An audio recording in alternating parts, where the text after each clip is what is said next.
Hi, everyone. Thank you so much for being here. My name is Sophie Bearman. I am the host of the podcast Life in 7 Songs and the director of audio at the San Francisco Standard. This is a very special evening for us. This is our first ever live taping of the show, and thank you. Thank you. We are so glad to be doing it here at Aspen, so thank you guys so much. A little bit of housekeeping, since this is a live taping, I need to get an audio level on all of you, so please put your hands together for the staff here at Aspen. Woo! Okay. Okay, good. You can make some noise, which is good. You'll see why in a little bit. So on our show, we ask our guests one key question. If you could tell the story of your life in 7 meaningful songs, what would they be? I can see some of you already thinking about that list. And the minute our guests put together their playlists and start talking about it, the memories just flood out, because music, it has this way of transporting us, right, through space and time. And all of a sudden, you close your eyes and you're back in 12 years old, crushing on someone and, playing a song on repeat, or watching your first child get born and singing them lullabies at night. It just takes you right back, and that makes this show very, very special. One other thing, we're gonna play snippets of the songs, of the 7 songs, so please, if you know the music, sing along, right? Dance, sway, anything. We're gonna be doing that on stage, and we're not singers, so any help you can, provide would be great. Our guest this evening is the extraordinary journalist, Mary Louise Kelly. Yes. You all clearly know her voice from NPR's flagship news program, All Things Considered, where she has guided us truly through some of the most complicated news stories, let's just say that, of our lives. And I mean overseas, in war zones, breaking down those stories, and then back in DC, navigating the crazy halls of power and everything going on there. So we are very grateful for that work. She's also the author of a memoir called It Goes So Fast. You've read it. Which is about doing all of that, which is a lot, while also making space to be present for the moments that matter most at home, in her case with her 2 boys. She keeps it very real in the memoir. I know she's gonna keep it very real on stage with us tonight. It takes a kind of bravery to talk about what you were listening to in high school, right? And certainly to confess your love of the 80s pop singer Debbie Gibson. So please join me in welcoming Mary Louise Kelly to the stage.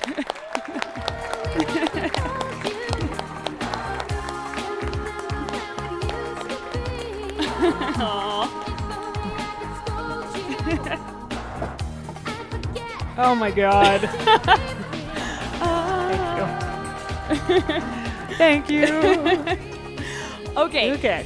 This is a wild card that I've just thrown at you. This is not one of your 7 songs. This is not one of my 7 songs. But that was Debbie Gibson, Only in My Dreams.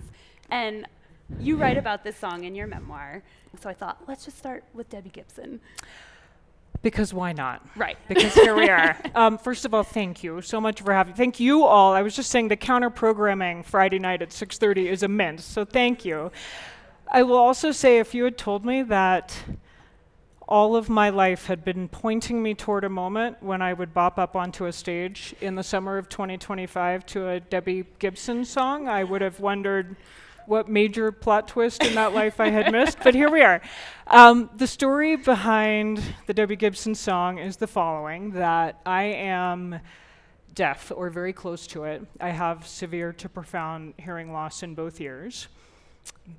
I don't know how many years it took me to figure that out. I thought my hearing was normal and that everyone mumbled all the time and that no one could hear the words to pop songs. I know that sounds strange.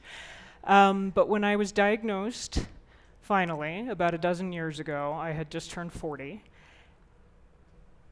And to get hearing aids and suddenly be able to hear your footsteps walking upstairs, which I had missed for years, but also to be able to hear that pop songs have words, which I had kind of forgotten, because I could hear the music, I could dance, I could hear the beat, but I had just, at some point along the way, forgotten that they were saying something. And so right after I got hearing aids, I was home one morning and I was just puttering about, and I put on an 80s dance mix. And Debbie Gibson came on, and I was like, this is great. I forgot how great this was. So I was... Lyrical genius. I posted on Facebook something to that effect. Debbie Gibson, genius ahead of her time, like, fight me on this. I beg you to disagree. And so, of course, the comments came flooding in, fighting me on this, and one of them gave the inevitable comment, you need to get your hearing checked. And I thought, oh, honey, we're there. So, okay, we'll go to your first real song. Okay. This is Zip-A-Dee-Doo-Dah. This is a 1946 Disney song that came out for the movie Song of the South. So why did you choose this one? This speaks to one of my earliest memories. So I grew up in Georgia, and my first house that I really remember, we moved to when I was 4, and it had high ceilings and sun that came in very strong from the front of the house, and so big, heavy curtains. And the morning ritual when I was 4, 5, 6 years old was my mom would come into my bedroom and open the curtains, and that meant it was time to wake up and get dressed for school or camp or breakfast or whatever it was. And she was always singing. She always sang this song, and my mother has a beautiful voice, much nicer than anything you're about to hear from me. And I have such strong memories of her walking in and saying, "Good morning, sunshine," and then breaking into Zip-A-Dee-Doo-Dah. Let's take a listen to it. Zip-A-Dee-Doo-Dah, Zip-A-Dee-Dee. My, oh my, such a wonderful day. Plenty of Sunshine coming my way. Zip-A-Dee-Doo-Dah, Zip-A-Dee-Dee. Mr. I love the birds that come in. Yeah. It stays with me because I can see the way the sun was coming in. I can remember what that was like to wake up as a child and feel safe. What stays with me is my mother was and is a good and kind person, and she, I'm sure, was a grown-up dealing with all of the problems that grown-ups are dealing with in any given day, but all she projected to me was how happy she was to see me in the morning. Aww. And it stayed with me. It's a gift to give to someone. If you believe from early childhood the people you live with are good and kind, it builds a trust that maybe everyone else will be too, because why not? That's what you've known. And it has informed the way that I move through the world. I walk into a room like this, and my assumption is people are going to be good and kind, because that's what I grew up with. Not all of you. I'm sure some of you are reprobates, but what a gift to give a child. And, you know, in reading your memoir, it sounds like your mom has played an outsized role in your life, your whole life. But when you became a mother, that relationship even changed, right? She sort of became more important in some ways to guiding you through that. Can you speak to that? I don't think you know what's involved with what your own mother did until maybe you have that experience yourself and realize, as I say, all of the things she must have been grappling with that I never knew. I mean, I remember one relatively recent moment when it was a soccer game of one of my sons, my oldest son, and it was a big one. It was this, like, for the state championship, and I had missed so many of his games because I was always getting on a plane somewhere, and I made that one, mostly because it was a Sunday afternoon, so I was not on air. But I called my mother afterward. They won, by the way. Go Bulldogs. It was a great game to be there for. My son scored. It was perfect, and I got to be there. And it meant so much to me. So I called my mom from the car home and told her, you know, they won, and James scored, and she was so happy for him and for the team, but her first words were, "Oh, sunshine," which is what she calls me when she's happy. "I'm so happy for you. You made it. You got to be there." And then she asked about James's goal. She understood. That's so sweet. Yeah. So your second song, we're going back in time now. It's your teenage years. You chose Aerosmith's "Sweet Emotion." So tell us, tell us the story behind this song. Okay, so I need you to picture 1988. Okay. I am 16 years old, so we're in 87, 88. And Teresa and Beth were my high school besties. And we all got our licenses sophomore, junior year, and suburban Atlanta. You cannot get around then or now without a car. There was no bus, there was no subway, there was no way, so it was you had been utterly reliant up to then, age 16, on your parents driving you somewhere and convincing your parents that yes, you really did need to go to the mall and go to the movie theater and all the rest. We got our licenses, and I remember the first moment of the three of us peeling out of my driveway, and there's no parent at the wheel, and we're looking around like, really? And this is before cell phones, so they couldn't track us. They didn't know where we were going. We were just out. And this song came on. And is there a sweeter freedom than that, than being 16 years old and rolling out with your high school best friends? And you don't know where you're going to go, but it's going to be great. It's going to be good. All right, let's take a listen.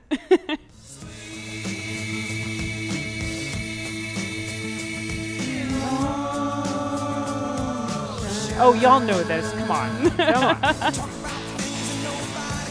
Oh, yeah, there we go in the front.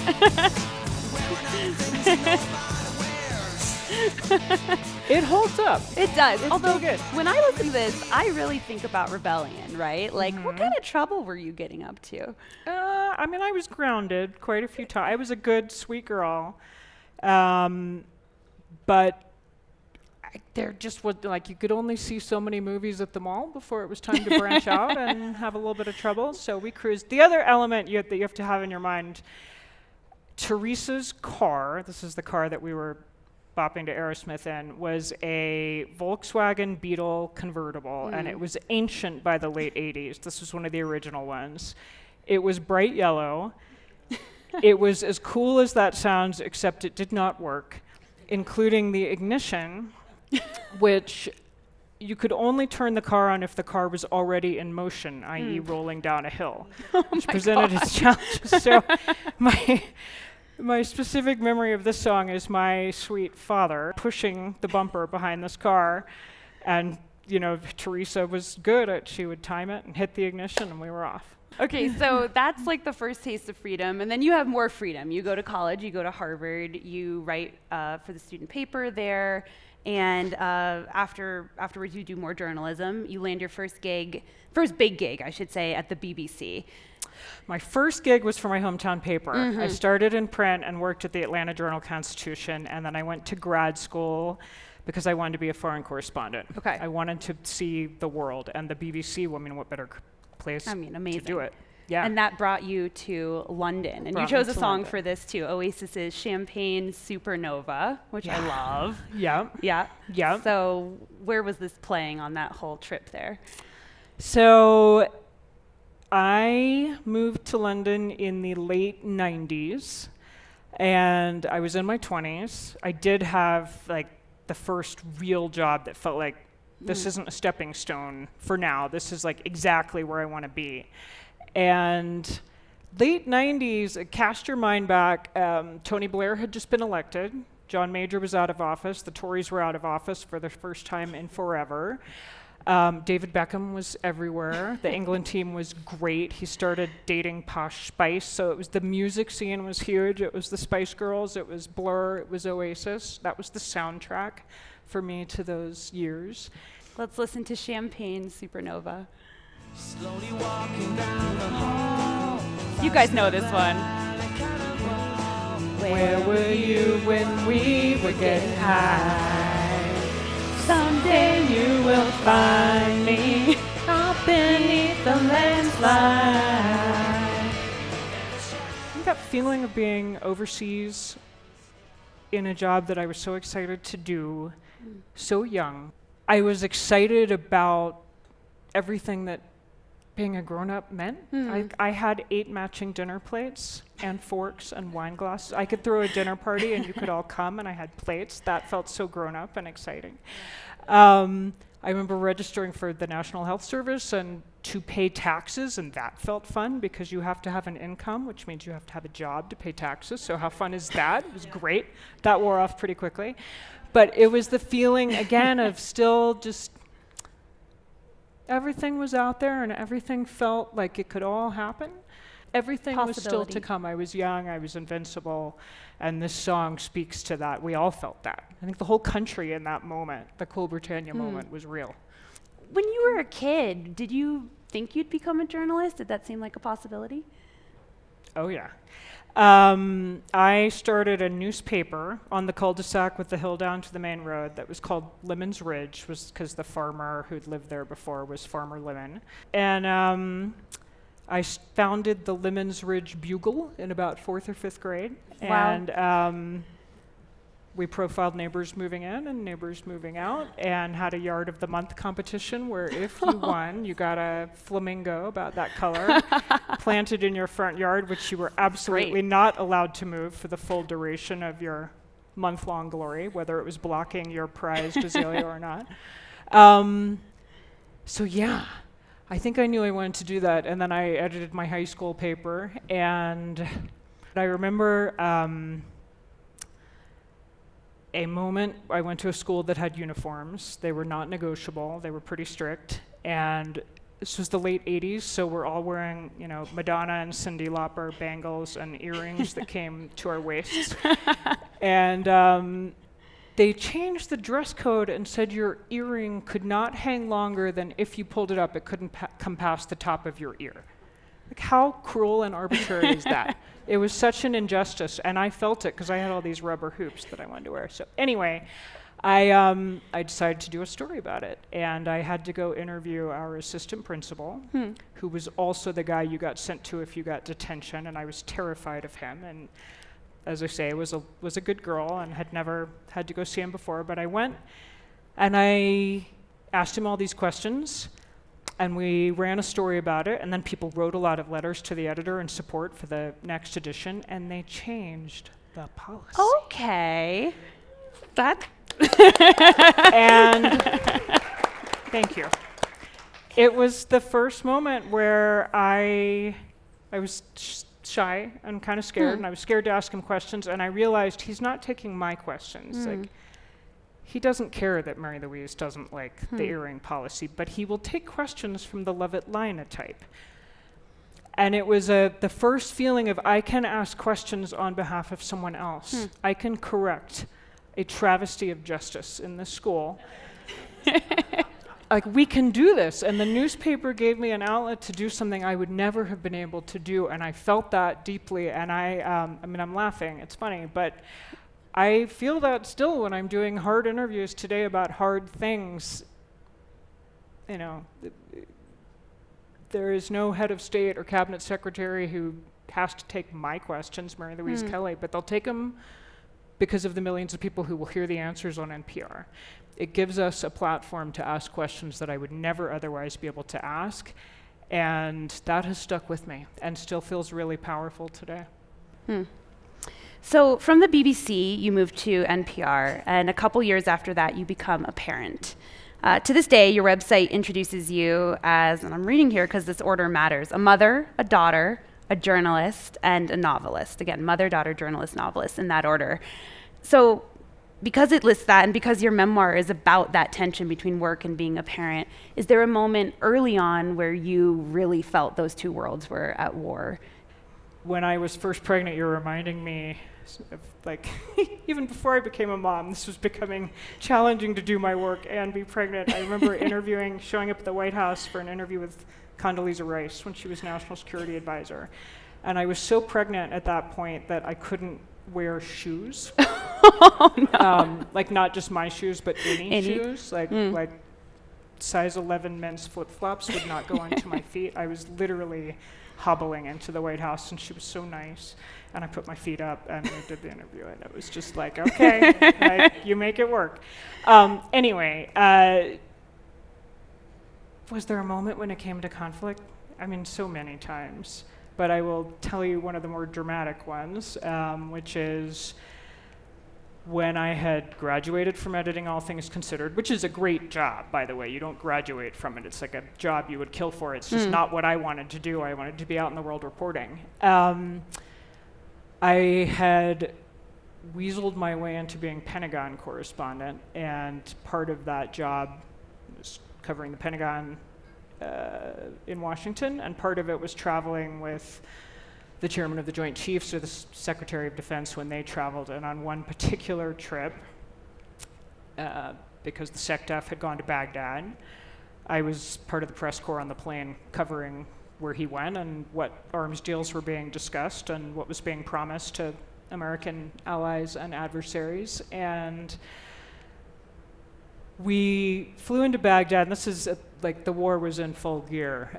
You could not drive an American cabinet secretary through the streets, even with a very secure convoy. So they were moving him around in helicopters, which meant the press corps trailing him was also moving around in helicopters. So I remember we'd come up from southern Iraq. We had a thing at a base near Basra, and we landed in the green zone, but even within the green zone, there was incoming fire. Not at that time, but often enough that they had us all in body armor. And the way they do these things then, at least, is he gets to go first, being the Secretary of Defense. So his Black Hawk lands, and they get him off the plane. He's in the Black Hawk, and he's up for whatever meetings. And then the next Black Hawk lands, and it's like the generals and admirals traveling with him. And then they work their way down as the reporters. We're the sitting ducks, waiting for the last chopper. So as we're waiting, my cell phone rang. And it was the school nurse back in Washington. And she wanted to tell me that my 4-year-old was sick. And where was I and how quickly could I get there? And I think I probably laughed. I think I was like, lady, if you could see me. Like, I'm literally pushing my helmet back to take this call. So I started trying to explain, and then she started yelling, and she said, I don't mean to come get him to bring him home. I mean, he's really sick. He's struggling to breathe. We need to get him to a doctor or a hospital now. Where are you? And I was trying to do the time zone calculation and figure out where his father was or where the nanny was, and I lost the line. Cell phone connection in Iraq. And then the Black Hawk landed, and I had to get in it. They're not waiting for you. And I remember being up in the air and looking down, and I could just see the traffic of Baghdad, and I was crying, and I didn't know if my son was okay, and thinking, what am I doing? I love this job, and I worked really hard to get this job, and I'm good at this job. And I don't know if my son is breathing, and I'm however many thousand miles away. What am I doing?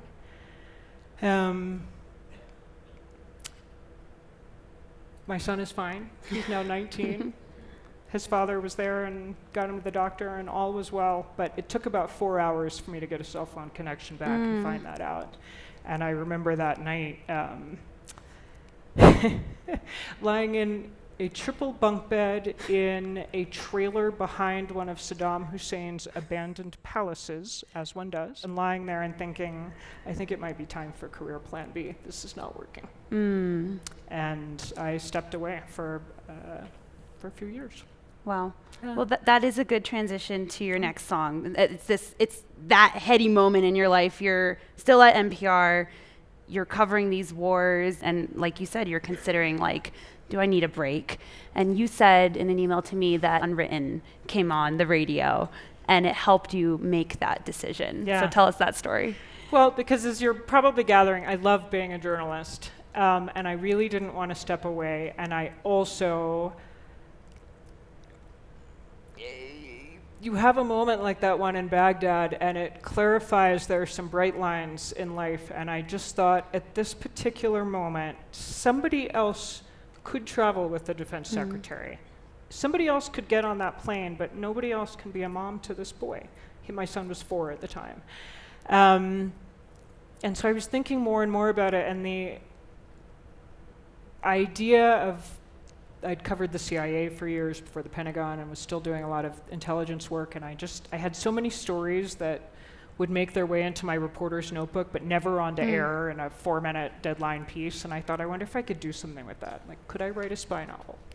Maybe I could write, like, that sounds way more fun than grinding away on deadline every night. Could I do it? What would that look like? And so every day as I was going to my job, doing the reporting, making deadline, writing my stories, thinking, what would this look like to have a very different life, at least for a little while. And I was driving home through DuPont Circle. Anyone who knows Washington knows DuPont Circle at rush hour is to be avoided at all costs, and so you have quite a while to contemplate the state of your life as you're sitting there on DuPont Circle, and Natasha Bedingfield's song Unwritten came on the radio. And let's hear it, because you'll understand why this is the song that sticks. Feel the rain on your skin. No one else can. Yes. Only you Can let it in. no one else can speak the words on your lips. Put yourself in words unspoken. Live your life with eyes wide open. Today is where your book begins. Rest is still unwritten. Today is where your book begins, the rest is still unwritten. Yep. I mean, you couldn't make it up. I am not a superstitious person. I don't read my horoscope. I don't do tarot cards. I don't do any of this, but I just thought, I'm going to take this as a sign. Today is the day. Your book is still unwritten. Maybe you should go write it. And I think it was about 7 months after that helicopter ride in Baghdad that I told NPR, I'm done. I'm out.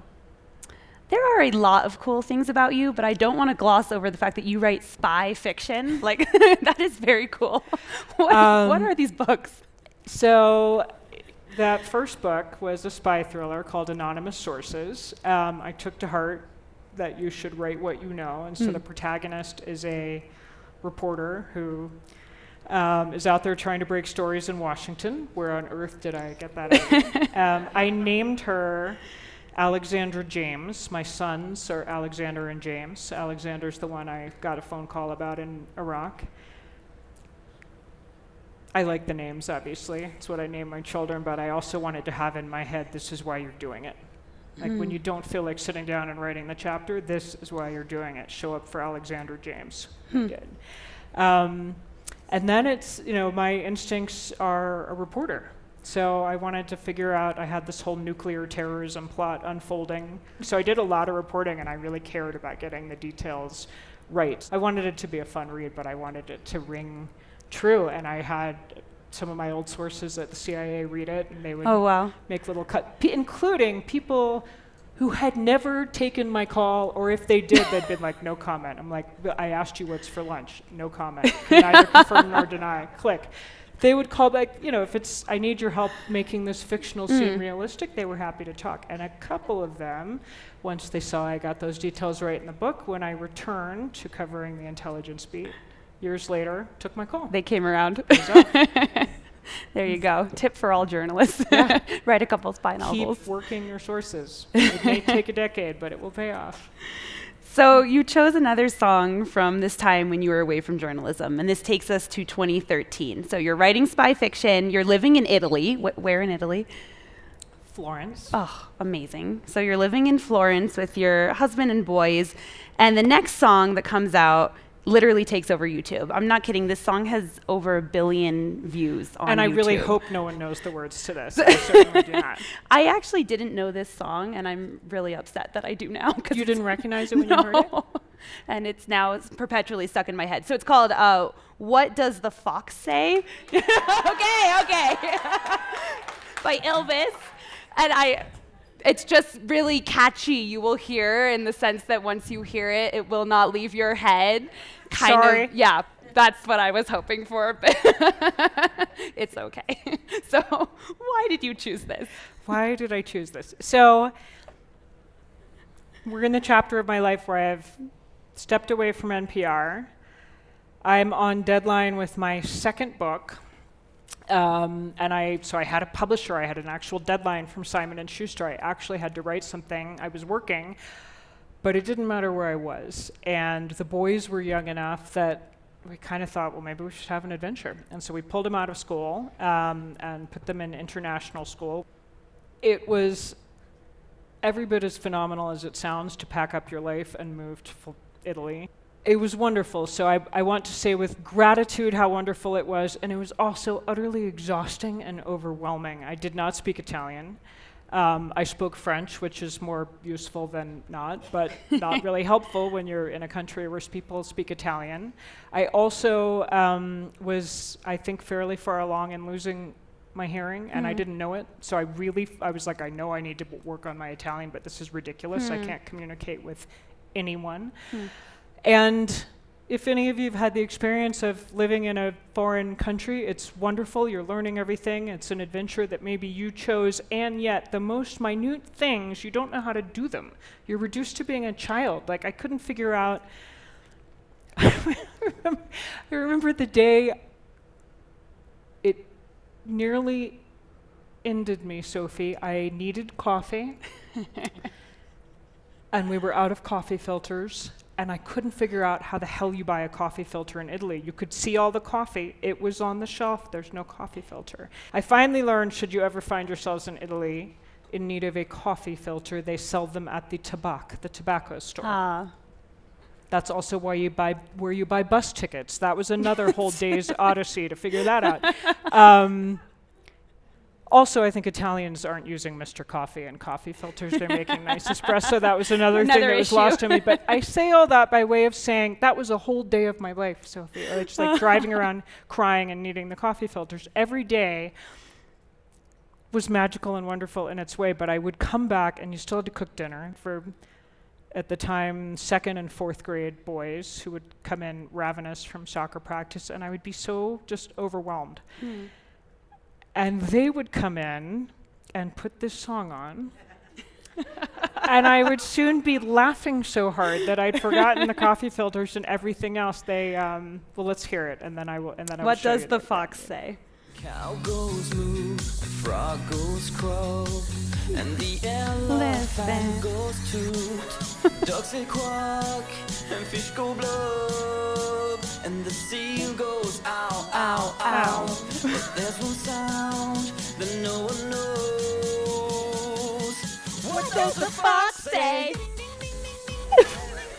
This is the point my boys are like breakdancing and they're doing sprockets moves, and I am just falling over laughing. Yeah. Yeah. Guys, go look up that video and you will thank us or hate us either way. Just do I it. had to look up when I chose the song. I had no idea who sang it, and I still don't know how to pronounce it. Ylvis. They're Norwegian. Yeah. That's all I can tell you. That's all I know. Great song. If you're ever in a bad mood, put it in and you will laugh. Join the billions, Yeah. exactly. So you go back to NPR. Can you bridge why you decide to go back and stop writing spy fiction? I never stopped missing it. I think I was away for 6 years, give or take. And I would occasionally come back and fill in, host Morning Edition or All Things Considered. But didn't have a beat, wasn't there regularly, was home and writing. And I guess it was sometime in 2015, it must have been, the terror attacks in Paris. I speak French. I can report in France, and I have done so many times. And I just felt this incredible, put me in, coach. Like, I want to be on that plane. I want to be on that plane. And the boys by that point were, I don't know, 11, 12, 13, somewhere in that range. And they were healthy, and they were fine. And they seemed to be thriving, and I thought, I wonder if I could go back. And so I started back at NPR, back on the national security beat in January of 2016, which I thought was going to be a really quiet news year. Especially on the national security beat, because we had a presidential election, and usually the focus is all domestic.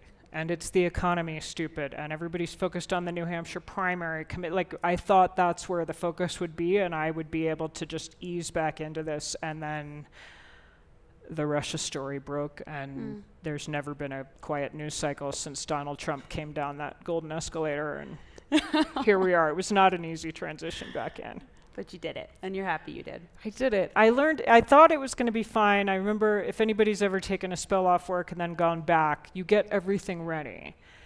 So everybody had their hair cut. Everybody had a current dental appointment. The freezer was stocked with meals. The house was spotless. Like, everything was done. And the first month, 2 months, 3 months, I was like, I got this.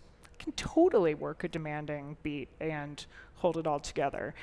And then suddenly, like, it was time to go to the dentist again, and there was no food, and like the car needed servicing. I'm like, how does this work? How did I used to do this? But you make it work. You make it work. You make it work. So your next song, you're back at NPR, but at home, your marriage is starting to strain. What was happening?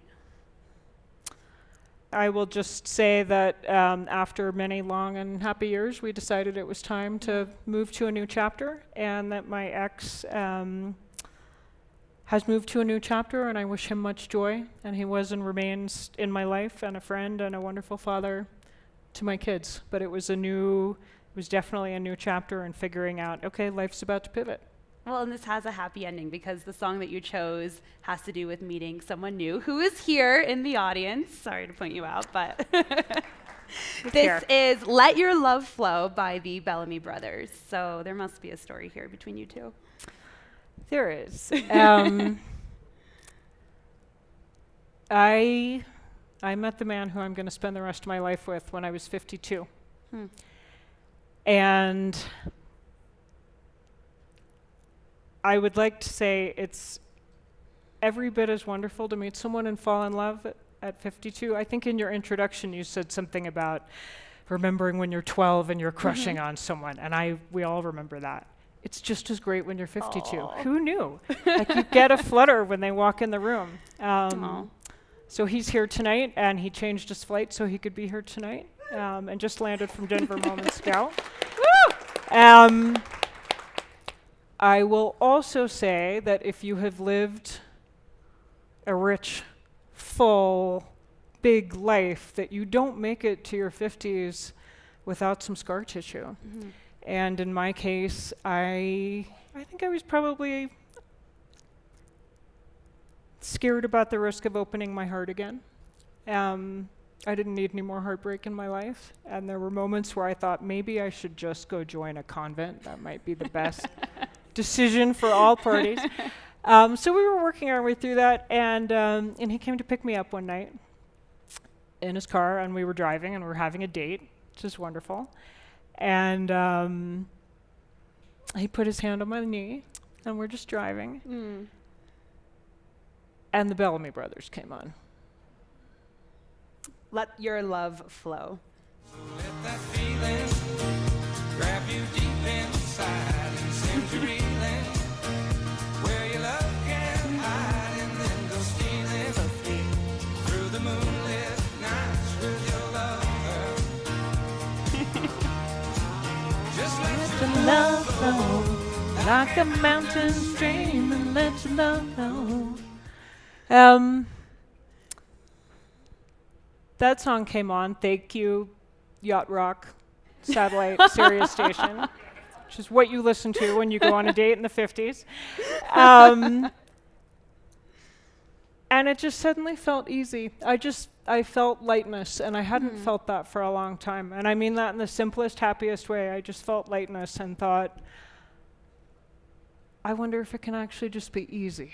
If it can be this easy and feel like I'm with the right person in the right place. Aw. And I was. How did you guys meet? I have to ask. There's a music cue to this, which is not one of my 7 songs. So we were at college together many moons ago. We were not in the same year. I'm a year older. We have many friends in common, and he remembers me. I don't remember you. I was busy.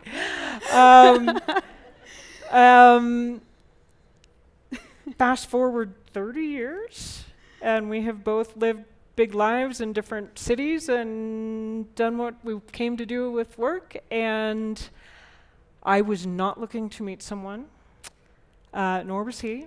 And a mutual friend who we had both gone to college with saw that Duran Duran was having a reunion tour and coming to DC.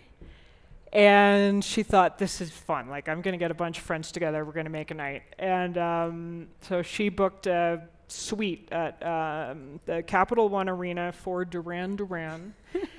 And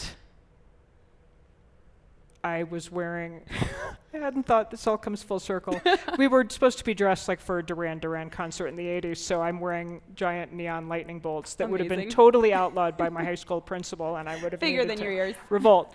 But I was dressed like a Duran Duran groupie, and he liked me anyway, and we started talking, and we haven't stopped. Tips for dating in your 50s then? Oh my God. Oh my God. The nice thing, and this is it's different from dating in your 20s, is it's like, this is who I am. This is what we're dealing with. It's not going to get any skinnier or less wrinkled. It's not, the crow's feet are not going away. So you seem to like me. Let's just have fun. It's a very come as you are experience. I think that's my best tip. And Yacht Rock. That's my major tip. Yacht Rock. And what? Yacht Rock. Oh, of course. Of course. So your very last song is Tracy Chapman's Give Me One Reason. Love Tracy Chapman. Love Tracy Chapman. What does it say about you and where you are today? So I chose Give Me One Reason, but I could have chosen any Tracy Chapman song, all of them. I have them all. It occurs to me as we're talking, actually, Sophie, that I think every other song I chose has to do with my relationship with someone else, and my showing up for someone else, my mom, my kids, my partner, my friends, driving off in the Volkswagen Beetle. So this song is just for me. Let's listen to Give Me One Reason. Give me one reason to stay here, So good. and I'll turn right back around. Said I don't wanna leave you lonely. You gotta make me change my mind. Beautiful. It's so beautiful. The way she rocks that, she rocks her voice. And it speaks, I guess, to having a little bit of time, maybe in my 50s, to keep doing a job that I love and be finding new people who give meaning and love to my life, but also, what do I want to do? What's next? This book is still unwritten. Yeah, so I think this is the looking ahead song. It's the what comes next. I have no idea. I was about to say, what is next for you? I have an idea for another book. Okay. I keep trying to write another novel.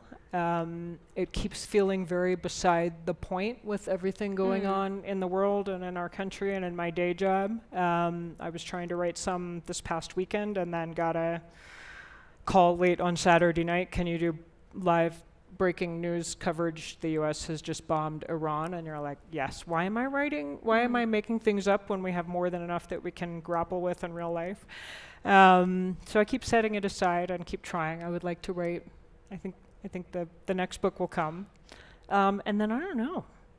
I don't know. The boys who I spent so many years wrestling with, how can I be there for their soccer game and also be on the plane to Iraq? Answer is you can't. But they're off at college. They're both off out in the world this summer. So for the first time in 21 years, when the call comes, it's, can you get on the plane? Like, yeah, I could get on the plane. Oh, I don't know. Let's get on the plane. And you, can I share you are a new mom? I am. I have 8 an months? 8-month-old.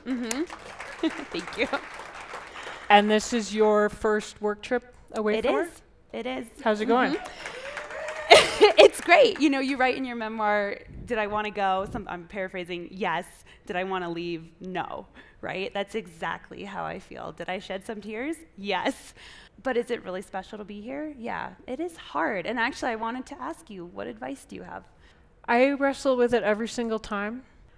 You know, that moment, no matter how old your kids are, the taxi pulls up to the curb to take you away on a work trip, and you just want to close the door again and go back inside and build a pillow for it. And I feel that every time. I just want to go back inside and build a pillow for it. I don't know what the answer is other than to say that every single one of us who's a parent, and I have to think every single person who's not a parent, we've all had that feeling of, I absolutely need to be in two places at the same time, and I absolutely can't.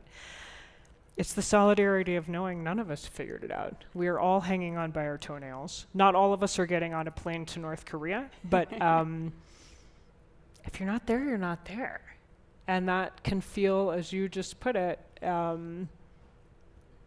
it can break your heart, and it can also be exactly where you're supposed to be in the world.